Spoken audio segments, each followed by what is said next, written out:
Welcome to Disney Magic and Beyond, presented by a couple of park hoppers. That's us.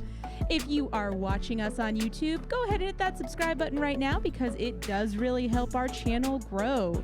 And be sure to click that bell icon, ding, ding, ding, to be notified anytime we post a new video. And if you're listening on Apple Podcasts, Spotify, or any other podcast platform, be sure to follow us right now. Did you do it yet? Right now. And you'll never miss an episode because we are trying something new this week. We are trying something new. And what are we trying that's new? This is going to be the first edition of our magical tips, tricks, and facts series, where in this new recurring series, we'll be touching on 10 completely random tips, tricks, or fun facts from our favorite theme parks, with this episode focusing on Walt Disney World. Now, I have a request for you folks listening out there or watching on YouTube. If you have a fun tip, trick, or fun fact that you'd like us to hear about and possibly read on the show or a future show, leave a comment below on this video right here. Leave a comment below. Do it up. Or reach out to us on social media at Park Hoppers Show. That's the ways you submit those tips, tricks, and fun facts because we'd love to hear them. And our brains are full of Disney knowledge and Universal knowledge and SeaWorld knowledge. However, we don't know everything. We definitely don't. And we'd love to hear stuff that we don't know. And if we don't know it or we think it's a great idea, we'll feature it on another show. It's a really fun way for you guys to get to interact with us and be a part of the show as well. Now, if they turn in a tip, trick, or fact, are we going to say who it was sent in by? Oh, heck yeah. I'm not going to take credit for that. If you're Joe Schmo 447 out there and you say, hey, I've got this fun Disney fact, I'm going to give you credit when you submit it because we're going to give you a shout out because it's that good. Yeah. You know? Send in your tips, tricks, and facts, and you might be featured on one of our future shows. And in case you're wondering, we do have quite a few series that we like to do. We like to keep it interesting, like to mix things up so that you guys can have just as much fun as we are having. Exactly. But today, let's jump into our 10 random tips, tricks, or facts. Yeah, we love when we have family or friends or anyone really that are in town that we're going to the parks with that aren't regular park goers. I love pointing out fun stuff or teaching them tips or tricks and how to save money, how to save time, how to maximize their trip, or just point out stuff while we're walking. And I think that's a really fun idea for a new series that we're going to work on right now. Like we said, magical tips, tricks, and facts. And like we said, we're going to focus on Disney World on this trip. So it's going to be 10 completely random facts. It's not going to be focusing on one park. It's going to be kind of all over the property. And that's what we're going to do with Disney, Universal, SeaWorld, wherever else we end up in the future. We're going to try to bring this recurring series back a little bit more often because it is a really fun, informative thing for you guys. Yeah, absolutely. I'm so excited about this one because a lot of times people ask us, hey, like, tell us some random things. And when they tell you that, you get about 100 things in your brain. And this is a way we can archive all that. Yeah, we can start to archive our brain thoughts. Exactly.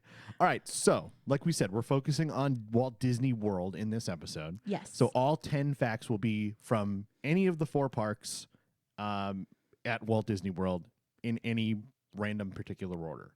So, first off, let's head over to the Magic Kingdom because when you're at Disney World, that's where you should start, is at the Magic Kingdom.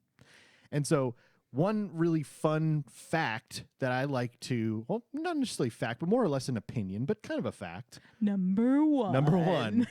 For Big Thunder Mountain, what is the best seat on Big Thunder Mountain Railroad? Now, I think we have a couple of answers for this because it all is based upon judgment and, I guess, fear of roller coasters or trying to decide how intense you want your ride to be. Sure. So I think there's a couple answers. Now, I'm going to go with the first one here, that the row 1, the front row right behind the train at the beginning of the train is the least intense seat on Big Thunder Mountain. Not necessarily the best, but it's the least intense. Some people may think that's the best seat because it's the most enjoyable, less kind of bumpy ride. Right.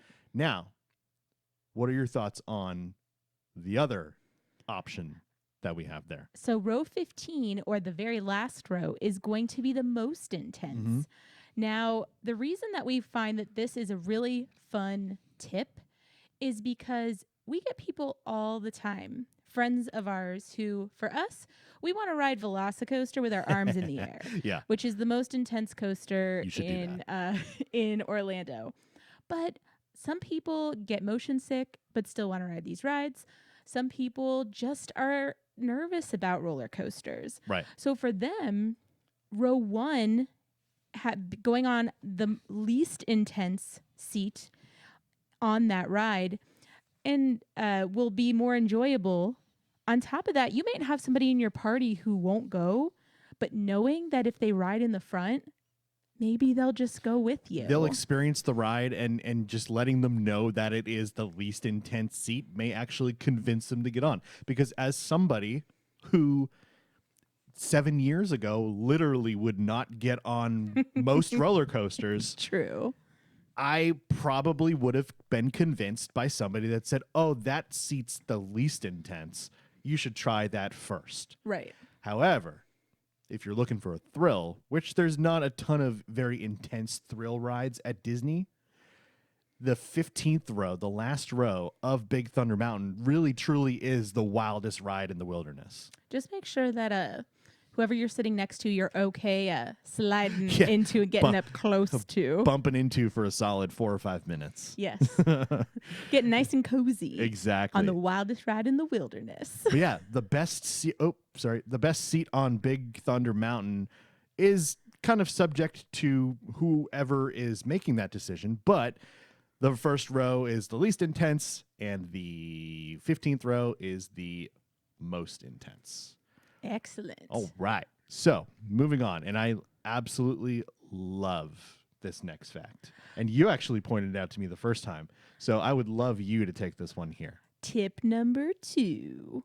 The Twilight Zone Tower of Terror's creepy warning that you may have never seen. What? So when you are first getting split into either going into the left room or right room after you've waited in the queue. The libraries. In the library. So this is where a cast member either makes you go to the left or the right when you're inside Tower of Terror. Right after the second touch point for lightning lanes. So you're going to see 2 signs. There's one on each side that basically tells you like the rooms, some information that you might see, like if you're... It's like a directory. Yeah, think of like when you go to the doctor and you look at the directory and you're trying to figure out which floor you're going to. Well, it looks like that. And if you creep up and look inside, there you're going to see where it says, take the stairs. Yes. So what Danny's saying is, so there's basically like this glass kind of casing with the directory in it. So say like floor 1, this, floor 2, this, floor 13, this.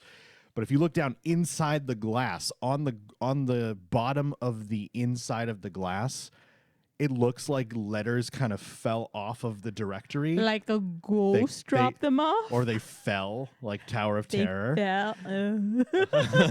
And the letters on the bottom after they fell spell out the words, take the stairs. And I think that's such a really cool, hidden, fun fact that you can so impress your family or your friends with in case you didn't know that. Look out for it the next time you're going on Tower of Terror because it is there and it is real and it is very cool. I feel like if you are using this fun tip for the very first time around somebody, tell somebody that there's advice at the bottom and have them read it. Yeah, right. And then it's pretty cool if you've never seen it before, especially if it's a ride that you've been on multiple times. Yeah. And you've never seen it. That's one of my favorite things to see when somebody points out something. And I'm like, I've been on this ride, I don't even know how many times, and I have never laid my eyes on that. Yeah. And that's why we love doing episodes like this with the tips, tricks, and facts, because the first one was a tip. Ride Big Thunder Mountain in the front if you want to be least intense.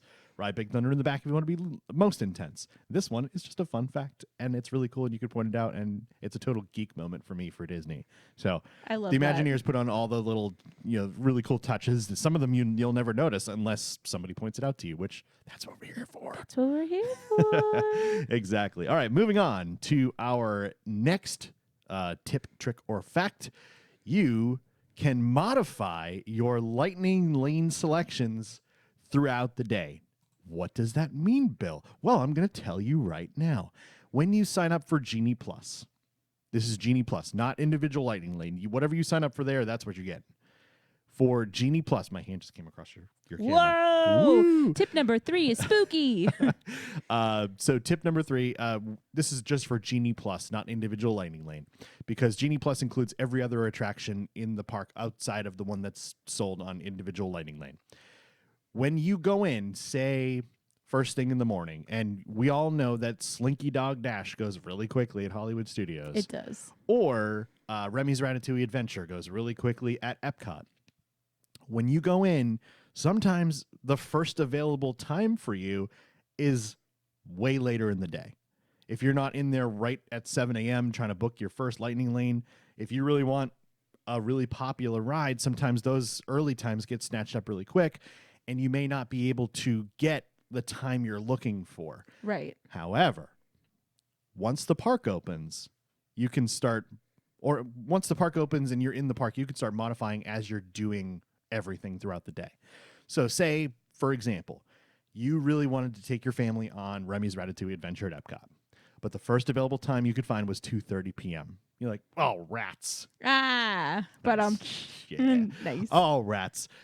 So I don't want to ride at 2:30. I want to ride closer to 10 because we're going to be at the park at 9 and we want to do something first, and then we want to get on Remy's and go get lunch and blah, yada, yada, yada. There's no guarantee that that's going to happen. However, a lot of people don't know that you can actually modify your lightning lanes. Instead of canceling them and trying to find something else, you can go in and modify it.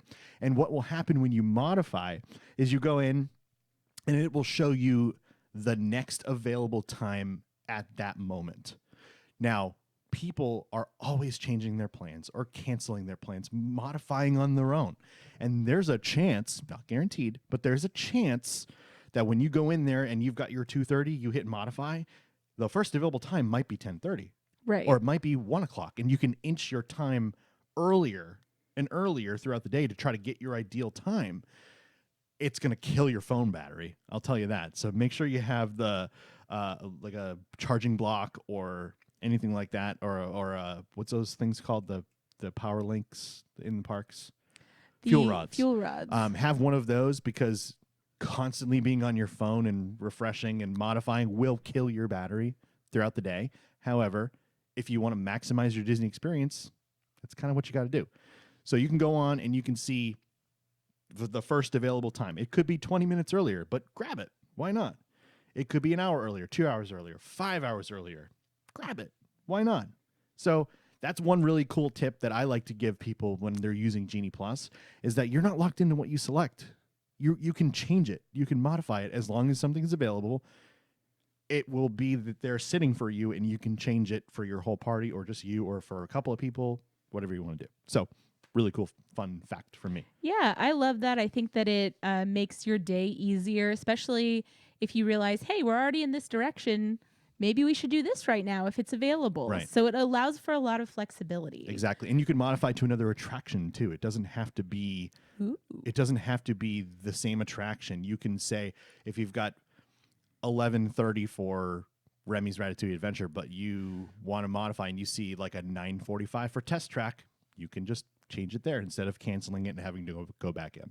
So pretty cool. It's a good way to use Genie Plus, and you'll maximize the money that way. Yeah. For sure. Okay. This one I'm going to let you take because you are a character girly. So I'm going to pass this one over to you. So for tip number 4, where you can usually find the shortest wait time to meet Mickey Mouse. Oh my gosh, Danny, where can you find that? And I got to say, your girl never misses an opportunity, if I can help it, to meet Mickey Mouse. The man himself. I will literally leave the group to go to a special Mickey Mouse meet and greet. Will.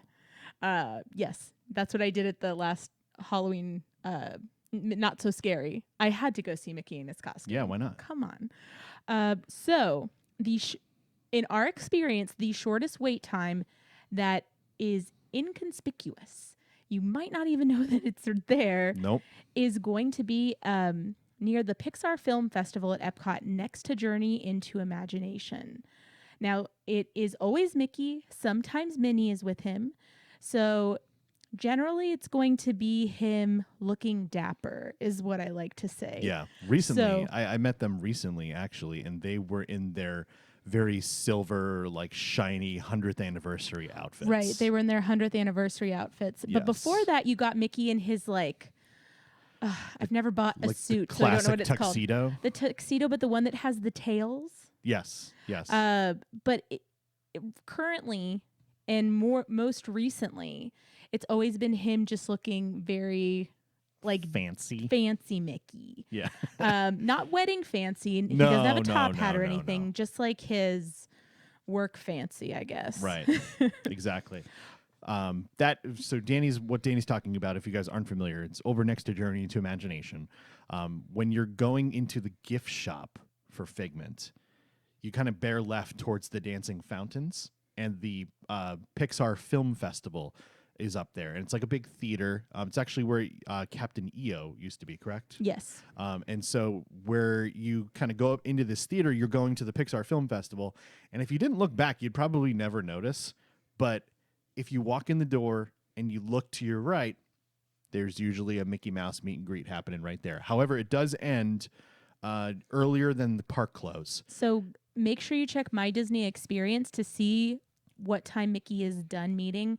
I want to say it's usually around 4 or 5 o'clock. Yeah, it's generally around 5. It's definitely not all the way to park close like some of the other parks, but right. Because there's not like a huge sign or anything, there's not even a wait time outside. Correct. From my understanding. So unless you're walking in there intending to go see it because you know about it, or you're going to the Pixar Film Festival and you happen to notice that he's standing there, you probably don't know that it's there. So it's a really great option to go see Mickey Mouse with generally the shortest wait time anywhere. Yeah. And I love that meet and greet little area because the pictures always come out beautiful because of the lighting in there. The backdrop is great too. The backdrop, and then there's lights above and around Mickey, but it makes the photos usually come out really, really nice, where sometimes you can get photos and you could be washed out. Maybe it's it's not quite as great, but I don't know. You got to go to that one. Barely any wait. And then you usually get some great photos, and you get to meet a very dapper Mickey and sometimes Minnie. You get to meet the leader of the club in his Sunday best. In his Sunday best, everyday best. Everyday best.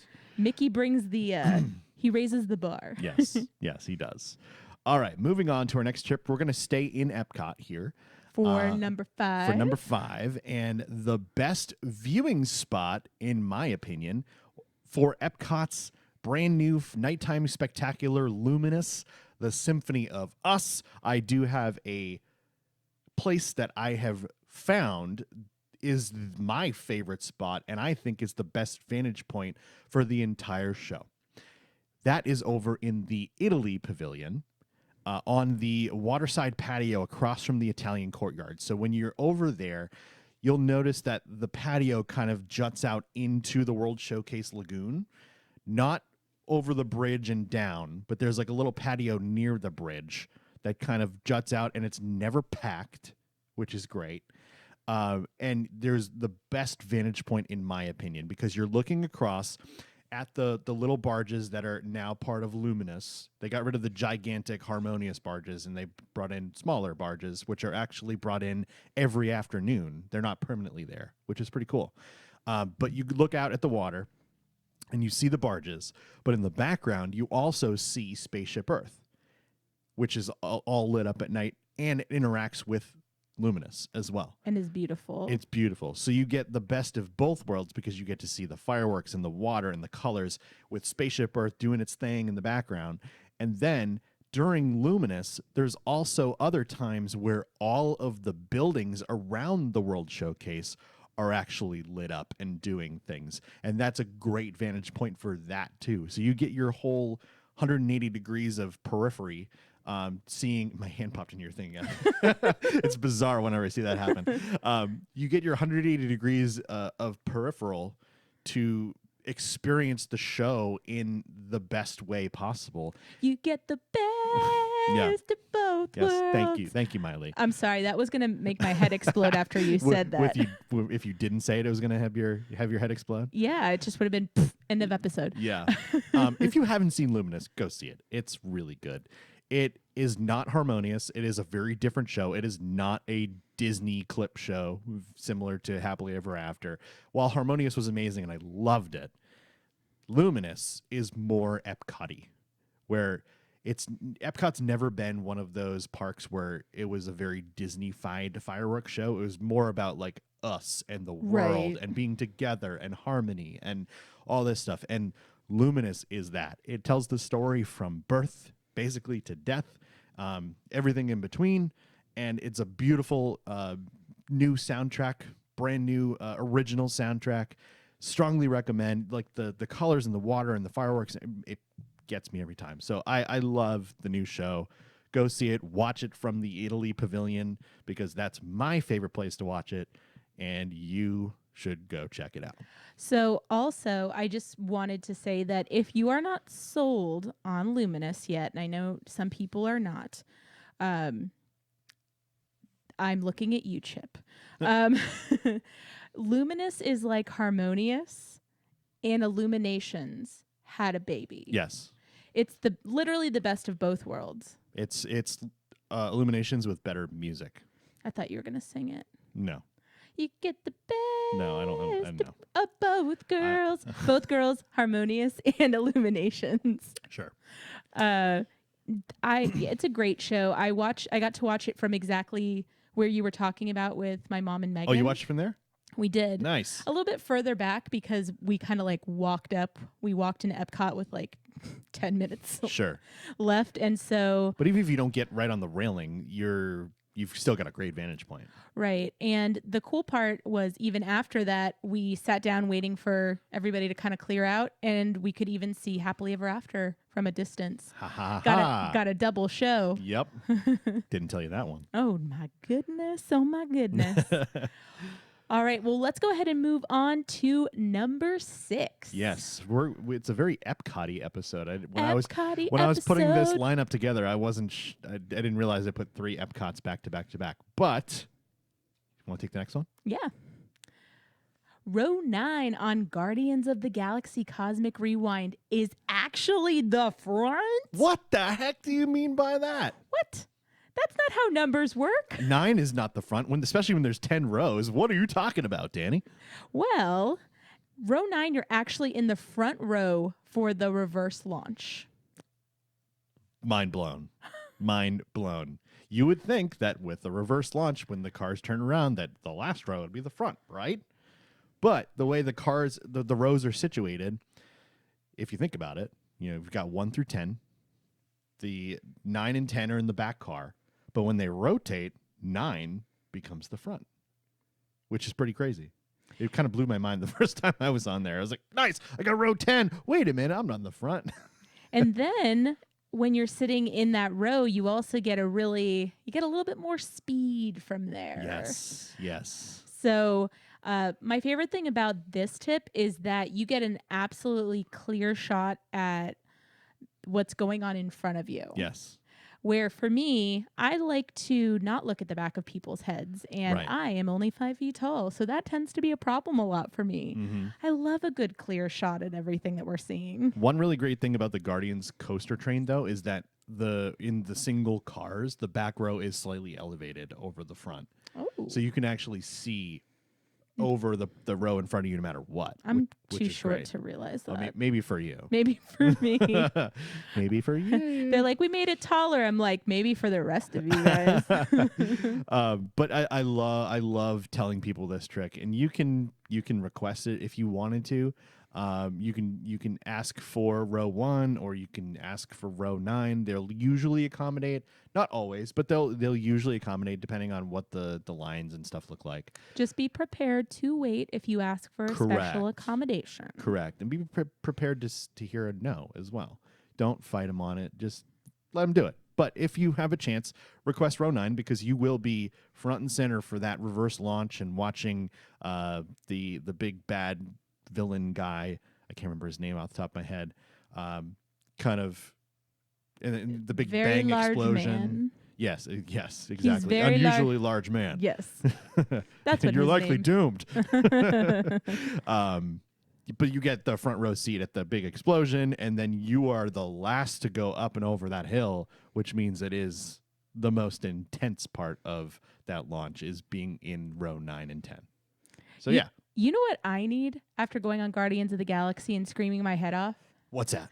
I need tip number 7. Nice segue. I need bottled drinks and bagged snacks, but at a discount when I'm in the parks. So this is a tip that a lot of people don't know that are kind of shocked when I tell them. Now, what we mean by this, and so what we said on the screen was get discounts on bottled drinks and snacks in the parks. Actually, it's in the resorts as well. But if you are eligible for a discount, whether it be cast member, whether it be annual pass, DVC, I don't know if Club 33 gets discounts. I would assume they just get everything they want. What's the other one? D23 members. I don't know if they get discounts or anything like that. I'm not quite sure. But if you're eligible for a discount for like dining or shopping in the stores, this tip is for you. When you go up to a kiosk in the parks and they've got, the bottles of Dasani water and it's all covered in ice and everything, and you get a bottle of Dasani, you can't use your discount on that at the kiosks or the little snack stands in the parks. Whatever they're charging for them bottles of Dasani is what you're paying, or the Powerades or whatever else they got out there.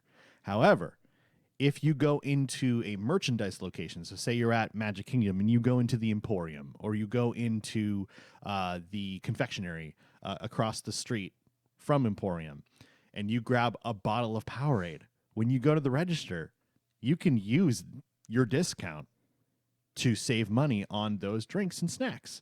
So you can get, from time to time, there's special discounts, for annual pass holders, it's generally 20%. For cast members, it's 20, 35, sometimes 40, 50%. You go use your whatever discount you're eligible for, and instead of that $5 bottle of Powerade, if you get 50% off, now it's a $2.50 bottle of Powerade. And that can save you a ton of money. That can really add up over the course of time. And same with the bag snacks like the pretzels and the nuts and the popcorn, cotton candy, things like that. As long as you buy it in a retail location, they will honor your retail shopping discount. So that's a great tip because you can, save money and be able to make, the funds that you're spending go further when you're in the parks. Yeah.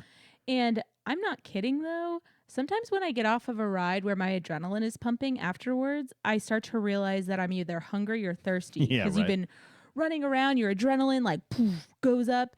And then as you start to come down, you're like, oh, whew, I probably need to take a hydrating break and a snack break. So also one great thing about this is if you have just come off of a ride, generally you're going to walk through a gift shop. And a lot of the gift shops also sell snacks and drinks. Correct. So that's always a really great place to check that. But again, check anywhere.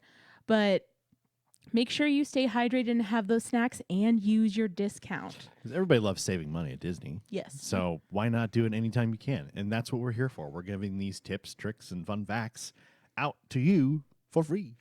So contrary to what people say online, money does count at Disney. You still have to... Girl, math doesn't work everywhere. Magic math? Yes. Annual passes do not give you free Disney tickets. Yeah. Well, people will be like, oh, money doesn't count. Calories don't count. None of that counts. Oh, calories count. Trust me. Well, that's the other thing. When you live here, you got to really remember that for the money. Yes. But All right, let's move on to tip number 8. Yeah, I'm going to let you take this one as well because you are an animal girly. I'm an animal girly. So, tip number 8, Kilimanjaro Safaris is different every time you ride it. So, that seems almost like an obvious tip, but a lot of people don't think about the fact that every time you go on Kilimanjaro Safaris, you may see something completely different. I love this. So, for instance, the animals are constantly moving around. They may cross your path. They may get closer to you. Sometimes the animals will be sleeping. Sometimes they'll be awake. Depending on when you go during the day, you may get to watch them having one of their meals, some of the food that has been put out for them. I do know that anytime somebody works with animals, generally a lot of keepers, they usually work like an early shift into like 5-ish. Yeah. That's kind of like your general like zookeeper. Now there's always going to be people around, but usually keepers will go in, get the diet prepared really early, because doing that husbandry stuff, cutting, chopping, cleaning, gathering, putting things into everybody's stuff, all that takes so much time, especially making sure that everybody's diets are prepared. And, they've got it down to a science. They're fantastic at that. But animals get breakfast. So early in the morning, a lot of times you're going to see, that food going out. Just like us, the animals get excited about that kind of stuff. So they're going to come out. I do know that the baby elephant that was just born recently is generally seen in the morning right now. That's pretty cool. I still haven't gotten to see her because I am generally not seen in the morning. But that's accurate. But we've been on some, I like that you like that one so much. Sometimes you'll see like the African dogs running around. Sometimes you'll see the lions being cute. Last time we went, we actually saw the female lion licking and cleaning the male lion. And as she was cleaning him, he had his eyes closed and then put his back foot up in front of her face to be like, "I'm finished. Thank you very much." And just pushed her face away. And our entire, the entire car just like broke into laughter. Yeah. Sometimes you'll see the lions roar. And also, it depends on the weather. So if you go one day and it's raining, sometimes the animals are just having a grand old time, running around in the rain, just having fun. Sometimes some animals are more awake at night versus awake in the morning. So anytime you go, you're going to get a new experience. If I could literally ride that ride just all day long, I would. It's such a great ride. It's such a great take. I love riding at different times during the day because you do see different things. Sometimes one of the last rides before they close, you get a lot of animals that you didn't see earlier, like the lions are generally awake in the evening, which is pretty cool to see.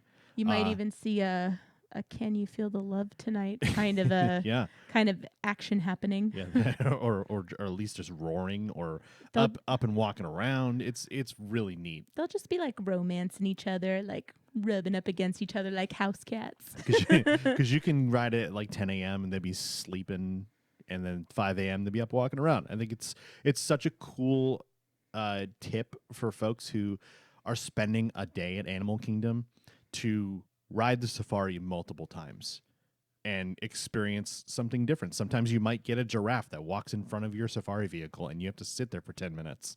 Or you might have a giraffe that pokes his head basically into your vehicle. You may see the African wild dogs awake and running around. You might see the goats hanging out on top of the warden's little building right there.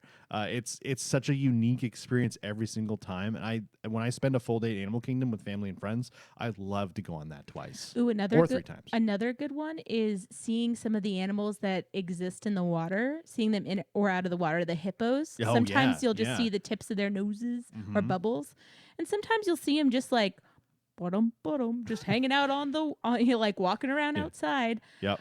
And we've also seen like the entire pack of elephants just playing in the water. Yeah. So there's always something new, and we highly recommend do not take Kilimanjaro safaris for granted because the possibilities are endless in everything that you can see. Yes. All right, moving over to Magic Kingdom. This is a fireworks tip for you guys. Now, Number 9. The fireworks are very, very, very busy in front of Cinderella Castle on Main Street, USA. However, the fireworks are in the sky, and they're pretty high. And you do not need to be in front of the castle to watch them. So we have some tips on watching Happily Ever After somewhere other than Main Street, USA. I thought that was illegal. No, gosh, no. Okay, good. You don't get the full experience of Happily Ever After because there are projections on the castle, and it does add tremendous value to the show. However, if you've seen it in front of the castle and you don't particularly care too much about seeing the projections every single time, there are other really great spots to watch the fireworks. We've experienced a couple of these fairly recently. We have in the past watched Happily Ever After both on Big Thunder Mountain and in the little walkway that's over by Big Thunder Mountain, which is a great vantage point to watch the fireworks and experience that show in a whole different way. Yes. The another place that I liked recently, like not even 2 weeks ago, that we watched Happily Ever After was from Fantasyland. Yeah. We literally went into Pinocchio Village House, grabbed a flatbread pizza, and we sat outside Pinocchio Village House watching Happily Ever After, eating some pizza. It was the first thing I ate after my wisdom Yeah, teeth it was the first surgery. real food that Danny had had in a couple of weeks. I didn't even remember how to chew, but man, was it magical watching Happily Ever After, eating food for the first time again. It was great. And then we kind of got up and walked over a little bit further away from Pinocchio, over near the carousel. Right. And kind of watched it from there. And there's things happening on both sides of you. So you've got the spotlights in the sky and the smaller fireworks that are shooting off the castle or the buildings around the castle. And then you've got the big boomers that are happening behind you, way behind Magic Kingdom, which is so bizarre. When you don't watch the fireworks in front of the castle, you don't realize that the big fireworks are so far back that they're not like directly behind the castle. Right. Because everything kind of blends together when you're watching the ones shot off from Fantasyland and the ones that are shot off from behind Magic Kingdom. It's magic. But when you're standing in between of both of those, it's really kind of bizarre the first time you watch it. It's like a 360 experience. It is. You can also still see Tink when you're fly from the castle. You can. One other really cool spot that if you're lucky enough and you time it out right, you can catch the fireworks on the People Mover. Now, the People Mover is phenomenal. I love an end of the night ride at the People Mover. Yes. It is. There's nothing like it. The last thing you do at Magic Kingdom, ride the People Mover. It just put your feet up. It's so relaxing. It's great. But if you watch it during fireworks, generally there's a couple of vantage points while you're riding where you get to see Cinderella Castle clear as day, and you can watch the fireworks from there. It's a really cool experience riding a ride and catching fireworks. And then the last one, I have not done this personally, but I've been recommended to do this by several people, including our friend Rob. Shout out to Rob. He told me that one of the best vantage points he's ever had for the fireworks was going up to the top of the Swiss Family Robinson treehouse and watching up there. You get a clear vantage point over Adventureland into the hub, and you can see the fireworks and the castle and everything clear as day. Side or like a tip to the tip, you can also watch Happily Ever After outside of Magic Kingdom. Yeah. At Playa Pizza. Oh, yeah. So let's just say you want to go see the fireworks, but you don't want to make your way into Magic Kingdom. Yeah. You can also watch it at Playa Pizza. They've got amazing pizza. Mm-hmm. As well as if you are maybe dining at the Contemporary, you can also watch it from outside of the Contemporary. Mm-hmm. And then lastly... That is subject to certain nights because like New Year's Eve and things like that, they're not going to let you take up the spots. if you've had a reservation. And same thing goes with Polynesian Beach. Right. They will not let you on the beach unless you're staying there on certain nights. Yes. So there's plenty of places to watch.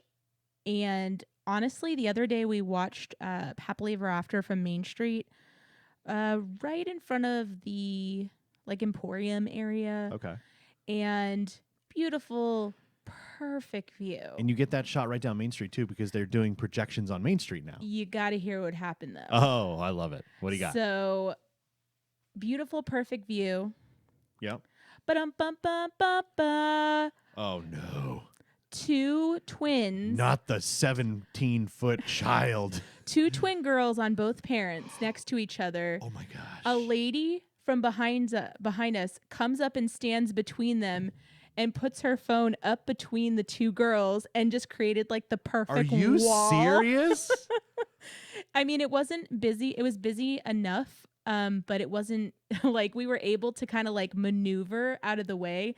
But I was like, wow, this is great. And then it was bump, raise the children in the air. Oh my gosh. You know what I would have done in that situation? I was just like, oh my gosh, what would have you done? I would have walked in front of them, looked them both in the eye. No, you put wouldn't. put my hands over their faces and say, wouldn't how do you like have. it now? No, I wouldn't have done that.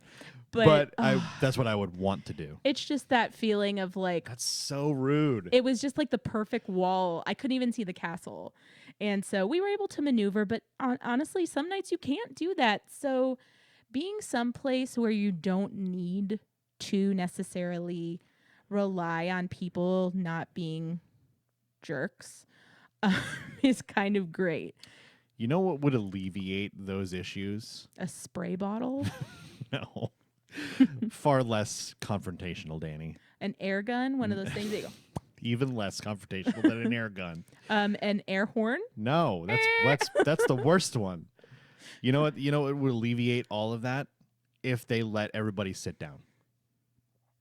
Yeah, no, that's not going to happen in America. Because, I understand why they want everybody to stand up, because they're literally, for lack of a better term, they're trying to get everyone in their nuts to butts. Right behind everybody in front of you, behind you. Everybody's so close, especially on busy nights. But it would be so nice if they just let you sit down. After they pack everybody in, just let everybody sit down. It's just people would still sit down and then one person would stand up. You just know it, and then it would cause a ripple effect. I know. Also, fun fact, we say it's just kids, but there was one night we saw... Yeah, I was there for this. I thought it was a teenager or a young... 12-year-old, 13, somewhere in there. Somebody who was more slender. Yeah, young girl. On somebody's shoulders, turned around. But very tall. Yeah. Seemed to be taller than the average child on somebody's shoulders. Might have been during just Happily Ever After. Might have been just as tall as the person whose shoulders they were on. And this was in the hub. This person gets down off the shoulders and turns around in the middle of the show and starts taking flash pictures. Somebody take flash pictures of them and the person whose shoulders they were on. It was I don't know, 40 or 50-year-old couple. This man had his wife on his shoulders. It was absurd. And not only that, during the fireworks, she had her arms in the air Hooray! She was boogieing. She was like, yay, yay. And she was just a normal person. Just no self-awareness at all. So again, watching on Main Street, amazing. Yeah. But the things that we have seen in terms of shoulder, yep, that one threw me. It's not the best. I mean, kids I get parents turned into mama and papa bears wanting their kid to have the best shot. Right. I get it. If Simba could do that, yeah. you Also, know? hold your kid on your hip and have them the same height as you. Right. But I just have to say, keep your phone below your eyes. If you want a different opportunity, go watch it somewhere else. It's just as wonderful. Yeah. Also, no one is going to watch, and you aren't either. No one's going to watch your shaky, crooked, vertical video, 17-minute video of Happily Ever After. No one's going to watch that. Oh, the other day, that lady, when I saw her filming between the girls, that she was like this. Yeah. It's like Happily Ever After in an earthquake. You're not going to watch it.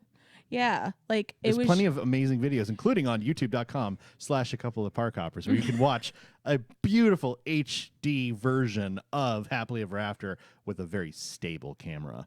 And share it with your friends. And share it with your friends. Exactly. All right, so that was tip number 9. We're going to move on to our last tip, and this is one of my favorite things to point out to family and friends when we're in the parks. This is at Magic Kingdom as well.